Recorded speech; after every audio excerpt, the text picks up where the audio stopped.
Welcome back to our second segment of the show, courtesy, as I said, of Centenary Bank, our bank, and Aquafina, only what's essential. So, talking about championing change at a personal level, championing change at a family level, championing change at the society or community level, and championing change at organizational level. I've had a privilege to talk and be close to people that are, you call movers and shakers, captains of industries, thought leaders. These are captains of moonshots. Yep. You can call them daredevils.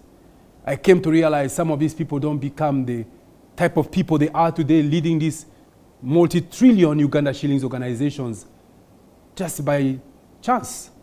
In fact, if you go back in their days in school, you figure out that some of them were still leaders while they were coming up in school. They were either dormitory captains, or they were the head teacher, or they were in charge of something. In fact, someone told me, he said, look here, I credit everything I am today as a leader in this country to my school days at SMAC. So the discipline that was instilled in me, the protocol that we followed as students, the dress code, the mannerism, the etiquette, and it has followed me all the way into my 50s. Now, the first thing that influence change, the first thing that make people believe in you as a change champion is character. Character. You are bold, you stand in front of people, but you don't carry weights. Character is who you are, what you stand for, as I said earlier. You're non-negotiable. Sometimes people will believe in a change, will follow you as a leader, not because of anything else, just because of who you are. Someone else may call them to come, they say no. Someone else may ask them to get involved, they say no. Someone else may request them to participate, they say no. But you ask them to participate, you invite them to be part of the whole process, they say yes. Why? Because of who you are. I say, to be a change champion at any level in society or at work, it's about character. What do you stand for? Character is about personal brand. I tell people in my talks in different places, I say, when your name is mentioned in the room, what comes in mind? Okay, forgive me to say this. If you are somewhere and you hear the name Probox, what comes in mind? Probox. It's a utility car that moves goods or people from one place to the other. Probox. Plain car. But then if you are somewhere, the name Rolls Royce or Porsche comes in mind. What comes in, is mentioned in the room? What comes in mind? So character is who you are. Character is what you stand for. Character commands respect. Character influences things and people. So to be a change champion, you need some level of influence. You must be able to influence people. You must be able to influence opinions, to influence perspectives, and to influence the right people in the right room. But you cannot influence the right people in the right room. You cannot influence opinion and perspective if you do not have character. You must build a reputation. You must stand for something. I say that is the first thing that helps you build your change currency, your change reserve. The second thing that most change champions or transformational champions and leaders have, number two, apart from change, is relationship. Let me tell you, someone said, relationships rule the world. The world is not ruled by money. The world is not ruled by weapons. The world is not ruled by laws and regulations. The world is ruled by relationships. That Forbes magazine say relationships rule the world. And that I researched for many years, from many quarters. And they realized that anyone in power, anyone in position of control and influence and power, they've been placed there because of relationships. So you cannot influence others if you cannot align, if you cannot connect, if you cannot build rapport, if you cannot build relationships, because relationship is a currency for change. Therefore, relationship is a tool for influence.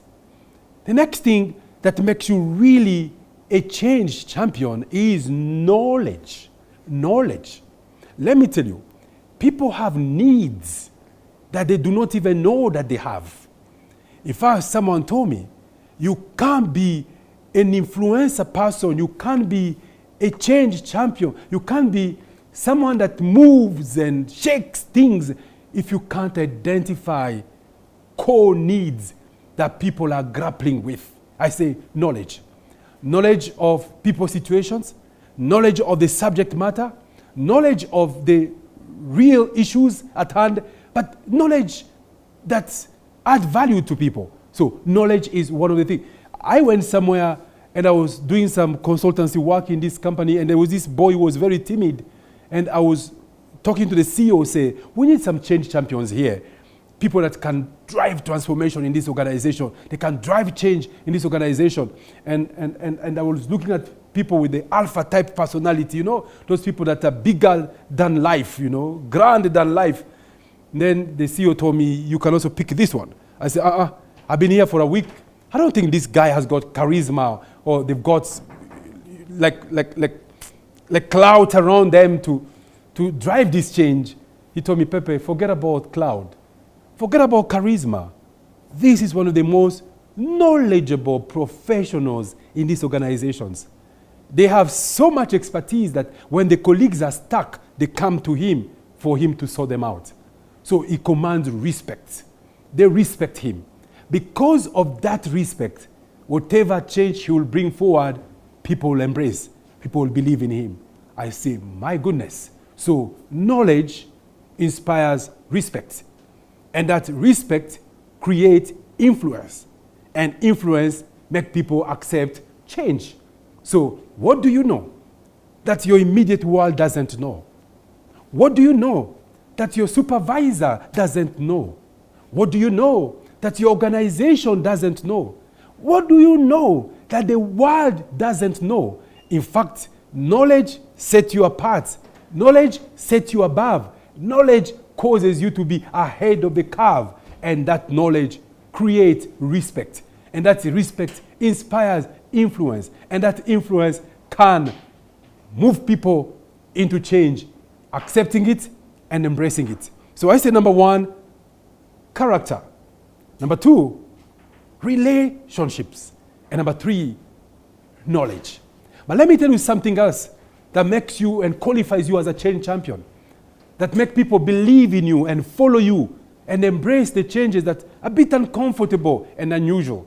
The fourth thing is past success. Past success. You know, when you come on the scene, there is a story behind you.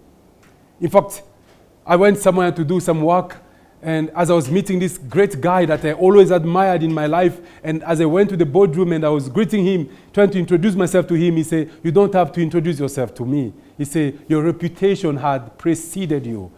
I've known about you, I've heard about you, I've read about you long before you came to me. I say, there is nothing that influences change at organizational, society, even family level than past success. I say, what do you have under your sleeve? What will make the right people open the door for you? What will make people give you a leeway to go forward with your agenda? Sometimes it's your past success. In fact, someone told me, what is a brand? A brand is a story. A brand is a narrative. In fact, your story is your personal brand. People buy into brand. People embrace brand. People spend so much for brand. There could be luxurious brand. There could be automobile brand. There could be furniture brand. There could be any kind of assorted items brand. But you know what? There is always a story behind every great brand. What is your story? Your story becomes a tool to influence change. Your story becomes a tool to win people's, perspective and opinion and make them embrace what you are trying to introduce. So I say, number one thing that influence change is character, what you stand for. And then you have, and number two, I say, relationships. Yeah, relationships. And then number three, I say knowledge. And number four, past success. Number 5 is ability. Ability. What are you capable of delivering? You see, the world cares not about the storms you encounter in the high seas, but what the world cares about is, will you bring the ship home? Ability. Show me the numbers. Show me the result. Show me the end in mind. Show me the end game and the end picture. That's what people are interested about. So if you can't convince the world around you that you got what it takes to take them from Egypt to Canaan, from point A to point B, people will follow you. People will embrace you. People will accept the changes you're introducing to them. So for tonight's show, I'll be stopping here. The whole of this month, we are talking about driving and leading organizational change and transformation. But I don't want to talk about change at organizational level if there is no change at personal level. Like someone say, everybody thinks of changing the world, but no one is thinking of changing themselves. And I shared at the beginning the single characteristic of every change champion I've read about, I have heard about in the recent past, or in the long past history, or in the current modern time. One thing that separates them is boldness, audacity, courage to stand for something, to define their non-negotiable. So, as we conclude this show tonight, I want to ask you a question. What do you stand for in life? What do you stand for? What are your non-negotiables? Will you be bold enough to bring forward the changes you believe will be so beneficial to yourself, to your immediate environment, and to the world at large? Like Wangari Maathai said, it is the little things that people do that makes a difference. And she said, my little thing is planting trees. It is a little thing, but it takes a lot of courage to take a seed and to go and plant a tree. What is your little thing? What do you stand for? So until next time, we are continuing on the topic, driving organizational change and transformation. Stand out. And all this has been brought to you courtesy of Centenary Bank, our bank, and Aquafina mineral water. Only what's essential. Until next time, be inspired before you expire. Good night.